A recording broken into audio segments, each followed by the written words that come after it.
What would you do if you knew that inside you there is a key capable of dissolving fear at its root? And what if what has held you back the most wasn't a real monster, but a shadow cast by your own mind, while you were the one holding the flashlight all along? Fear has been that silent guardian that appears behind every postponed decision, every delayed dream, every path you didn't dare to cross. It's the veil that distorts the truth, the quiet voice that insists you can't, you're not enough, and what if you fail? But here comes the uncomfortable question. Where does it really come from? Is it a protection mechanism, an ego trap, or a sacred threshold that's there to be crossed? Today, on this transformative journey, we're going to unmask fear. Not to fight it by force, nor to cover it up with empty motivational phrases. We are going to understand its hidden origin, its function on the soul's path, and how to transmute it into conscious power. For centuries, wise men have repeated the same idea using different symbols. Fear is the dragon that guards the treasure.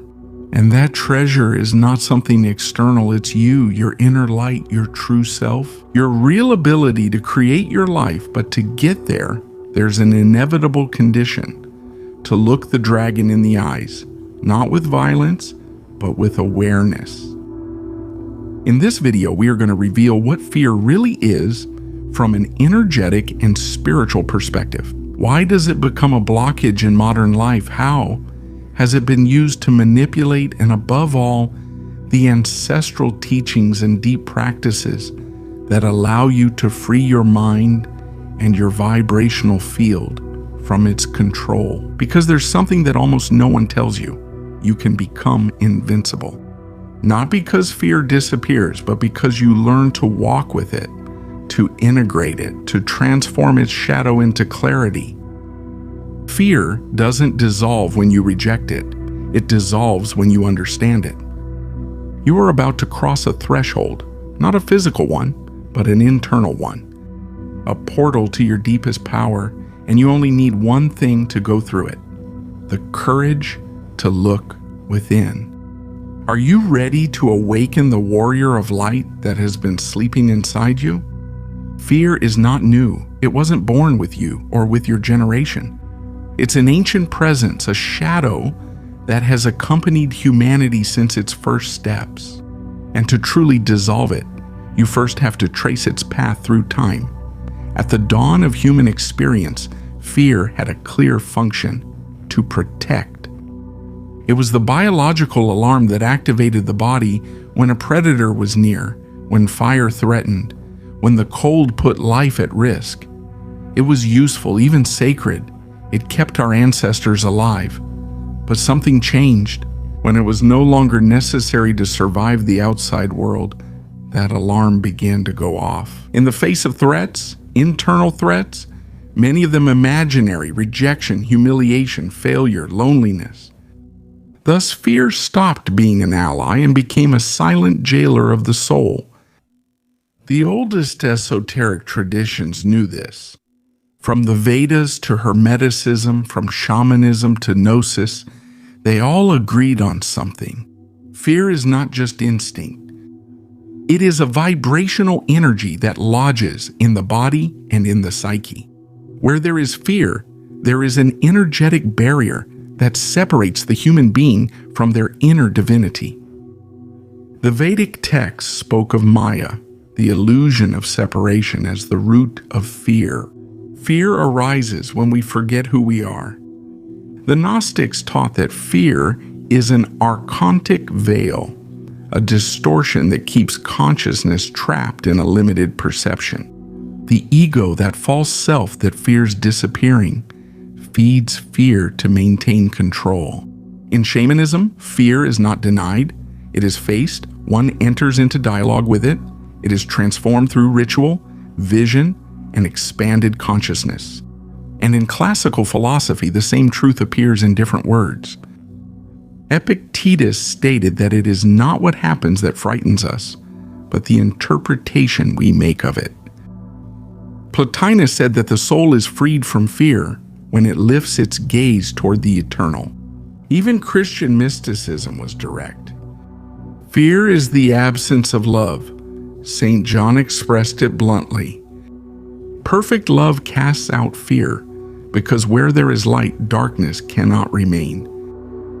From this perspective, fear is no longer perceived. It is not overcome, it is transformed, not by force or denial, but through awareness, love, and an expanded perception.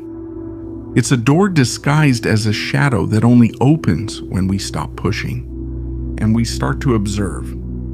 In modern times, fear has changed its face. It's no longer the roar of a lion in the jungle. It's the anxiety about the future, economic insecurity, the fear of being judged by others, of not fitting in, of not standing out, of not being successful. But deep down, it's still the same old fear. Losing control, disappearing, not being enough. And here's the key point of this spiritual reflection. Modern fear no longer protects, it limits. And when it goes unnoticed, it becomes the silent enemy of your purpose, your potential, and your inner peace. The ancient teachings left us a very clear map. They reminded us that fear is an illusion that takes the form of reality, a messenger disguised as an enemy. And by bringing this wisdom to light today, we come closer to the heart of the mystery. How does fear truly dissolve? What happens when you stop obeying it? And what if fear wasn't the enemy, but rather the toughest, and at the same time the wisest teacher you'll ever have in this life? This uncomfortable and paradoxical question opens up a new way of looking at what has limited, paralyzed, and dominated us for centuries. To begin to dissolve fear, it's not enough to reject it. You have to understand its root, its deep nature, what it tries to show you about yourself. Fear is a mental construct fueled by the emotional energy of the body. It's an alliance between the mind and the nervous system that has been programmed over time. Every time you feel fear, you're not experiencing the future or a real danger. You're experiencing an inner image projected as a possibility. In other words, fear is imagination activated by unresolved memory. And here's the spiritual key. Fear is not real. Fear is not real. Fear is not real. The experience you have of it is real. Fear disguises itself as logic, as prudence, as common sense. It whispers to you, you'd better not do it. Wait until everything is perfect. What if they reject you? What if you fail? But deep down, it's not avoiding danger. It's keeping you small. From the energetic perspective, fear is a low frequency that settles in the lower part of the human energy field, especially in the first energy centers. It's associated with survival, scarcity, and distrust. When it becomes chronic, it creates blockages that prevent the flow of vital energy. It's like stagnant water. It doesn't allow the energy to rise to the centers where creativity, vision, love, and expansion reside. And here comes the most striking part. Fear doesn't go away when you achieve what you were afraid you wouldn't accomplish. Because it's not outside, it's inside. You can have success, love, stability, and still feel fear. Because it's not the world that creates it, it's the unconscious interpretation you make of the world. This is where spiritual work becomes essential. The soul didn't come to avoid fear, it came to transcend it, to live the alchemical process of looking at the shadow and with presence and awareness, returning it to the light. Fear is a disguised portal. Whoever dares to go through it discovers their true power behind it. But to do so, there is an inevitable first step, to understand that fear is trapped energy, a vibration frozen by a past experience that wasn't integrated, a rejection, an abandonment, a humiliation, a loss. That energy that wasn't resolved doesn't disappear. It seeks to repeat itself in order to be released. That's why so many times we attract exactly that very thing, not as punishment, but as an opportunity for healing. The second step is to stop fighting against fear, because what you resist persists, and what you observe without judgment transforms. Fear doesn't want your rejection or your fight, it wants your conscious attention. And the third point is perhaps the most revealing. Behind every fear, there is a desire, a longing of the soul that has been repressed for years. If you're afraid of public speaking, it's not weakness. Deep down, you want to be heard. If you're afraid of rejection, it's because you long to love and be loved. Every fear hides a treasure you haven't claimed yet. The real inner work is to look at fear as a mirror, not as a sign of what you should avoid, but as confirmation of what you're ready to integrate. The soul doesn't lead you toward what you fear to punish you. It leads you there to show you the strength that already lives within you and that you haven't recognized yet. When you start to see fear from this place, something deep inside you reorganizes. You don't chase or run away anymore. You feel it, you honor it, you listen to what it comes to teach you, and from there, a new state is born. Not the absence of fear, but the presence of inner power. A power that doesn't need to prove anything, that doesn't attack, nor defend itself, that simply knows who it is. And you are much closer to that state than you imagine.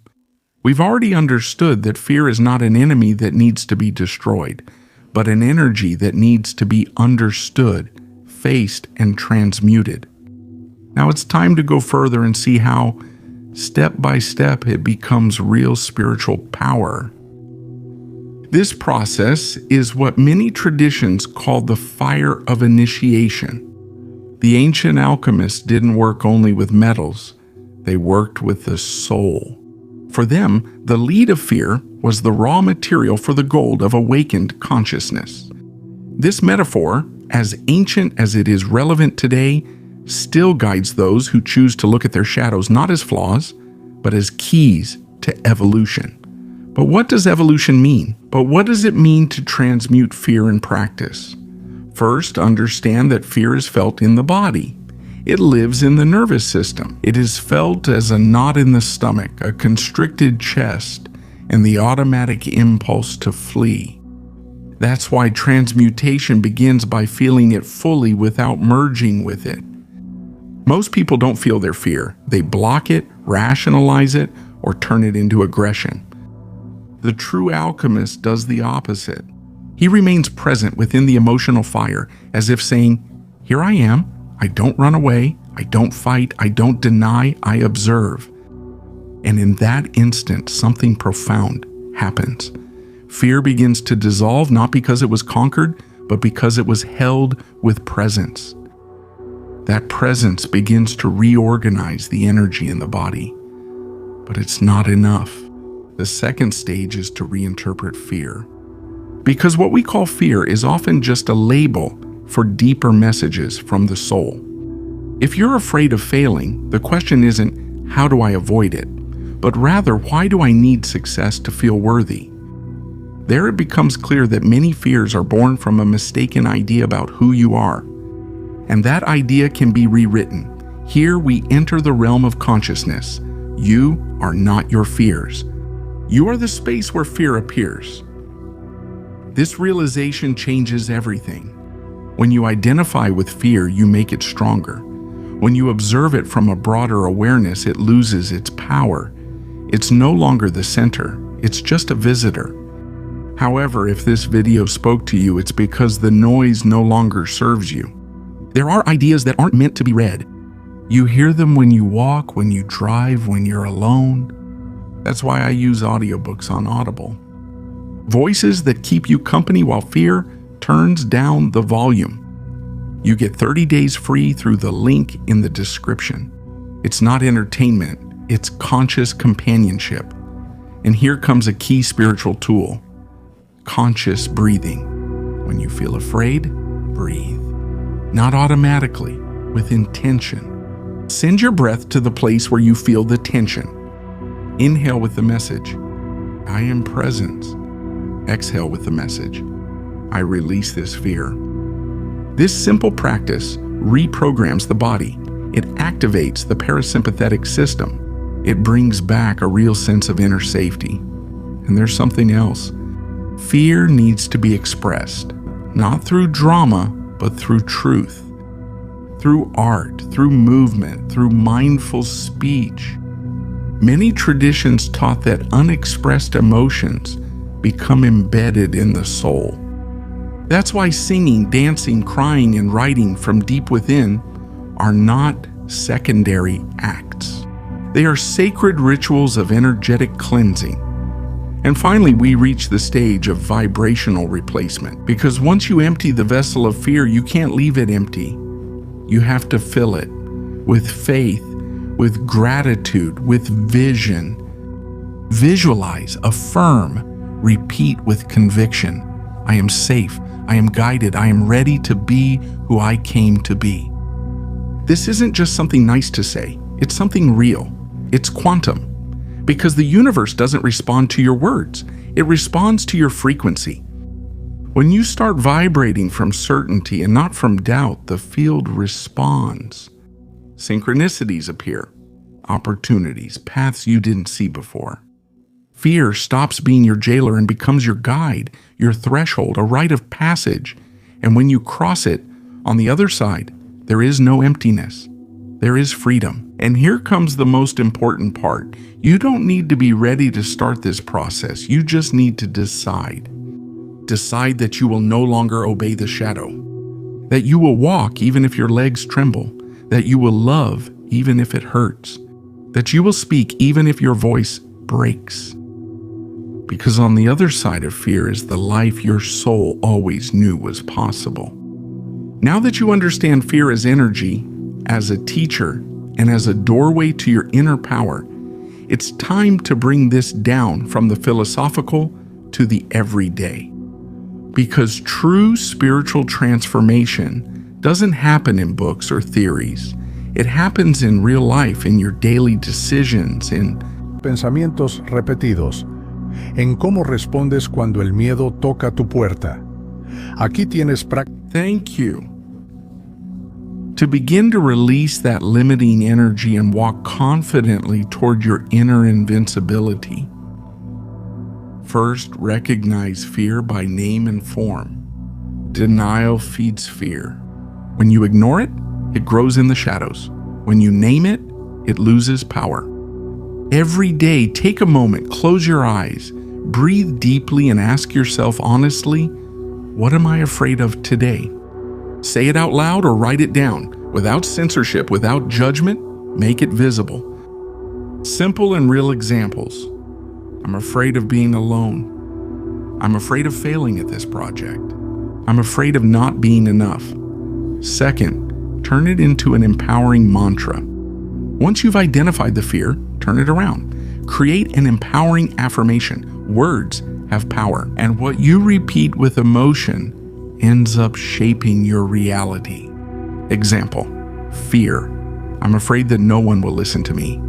Mantra. My voice is valuable. What I say touches hearts and transforms realities. Make that mantra your vibrational shield. Write it down, repeat it, feel it, rewrite your inner dialogue. Third, breathe with presence when fear is triggered. Most fear responses are automatic, but you are not a reaction. You are consciousness. The next time you feel anxiety, blockage, trembling, or the urge to run away, don't leave. Stay. Take 10 deep conscious breaths. Bring the air right to the place in your body where you feel the contraction. Inhale with the message, I am safe. Exhale with the message, I release the fear. Repeat and observe, because when the breath changes, the energy does too. It changes too. This simple gesture retrains you in something essential, responding with awareness instead of reacting automatically. 80% don't make it to this point in the video. You did. Not because of luck, but because of character. Comment on this if you felt it. I'm crossing the threshold.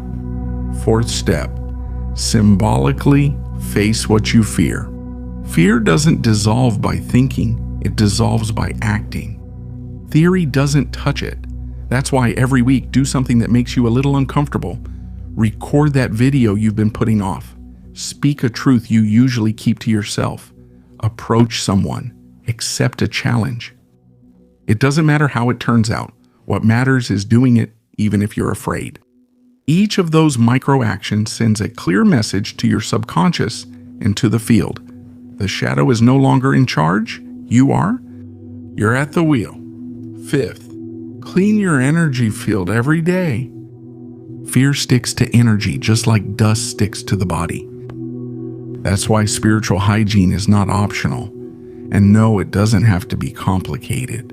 Simple options: mindful showers, imagining that the water washes away your fears, sandalwood incense, sage or Palo Santo, or a brief meditation on inner fire.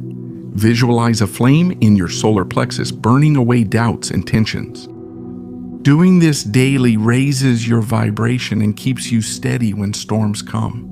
6th, be mindful of the environments you spend time in. Fear grows in toxic, negative environments, saturated with information or control. Observe your relationships, what you consume on social media, your mental habits. Ask yourself without sugarcoating it. Does this conversation strengthen me or drain me? Does this content wake me up or numb me? Am I feeding fear or clarity? Change whatever needs to be changed. No guilt, with power. 7th, thank your fear before letting it go. Honor its presence. Be grateful to it. Because without it, you wouldn't have gotten to know yourself so deeply. Acknowledge its original intention to protect you, and then let it go. Like someone taking off armor that now weighs more than it helps. Say it out loud. Thank you, fear. You taught me. Now I choose to be free. In that small but enormous gesture, rebirth begins. Immensity is not about not feeling fear. It's about living with courage, awareness, and aligned action. And by now, you already have the tools. You have walked a path that many avoid. You have seen fear not as an enemy, but as a doorway. And that changes everything. While the world runs away, you have stopped. You have looked. And most importantly, you have gone through it. This is not a war between light and darkness. It's an alchemical process of integration. Fear is part of the human experience, yes, but it does not govern your destiny. It's just the echo of an ancient story that today, thanks to your awareness, can be rewritten. Now you know that fear is born from the illusion of separation. To believe that you are alone, that you are not enough, that the universe does not support you. But that illusion dissolves when you remember who you truly are. An eternal spark of the whole, a creator being, a powerful soul inhabiting matter. Understanding fear is the beginning of mastering it. Feeling it without merging with it is the beginning of transforming it. Moving forward despite it is becoming the alchemist of your reality. Every time you keep going, even if your body trembles, every time you speak, even if your voice shakes, every time you trust without guarantees, you awaken the spiritual warrior you came here to be. And this path doesn't end here. It is perfected daily in every decision, in every emotion you observe instead of repress, in every honest step toward the truth of your soul. And here comes the final revelation. When you stop running from fear, life stops putting it in front of you. Not because it wants to punish you, but because it always wanted to teach you, to refine you, to remind you that you were born for more, to vibrate higher, serve with purpose, and walk in confidence. Invincible is not the one who feels no fear. Invincible is the one who loves the truth more than he fears losing. And if you've made it this far, you've already crossed a threshold. Now it's time to act, to anchor this wisdom and share it. You are not alone. You are supported by a higher intelligence that responds to your vibration. When you walk in faith, the entire universe conspires with you. So dare to do it. Speak, create, love. Not because of the absence of fear, but because of the presence of power. If this message resonated with you, subscribe to the channel, hit the notification bell, leave a like, and share it with someone who needs to remember their inner strength. And tell us in the comments, what fear are you ready to let go of today? Because the first step toward freedom is always to name it. See you on the next journey of awareness.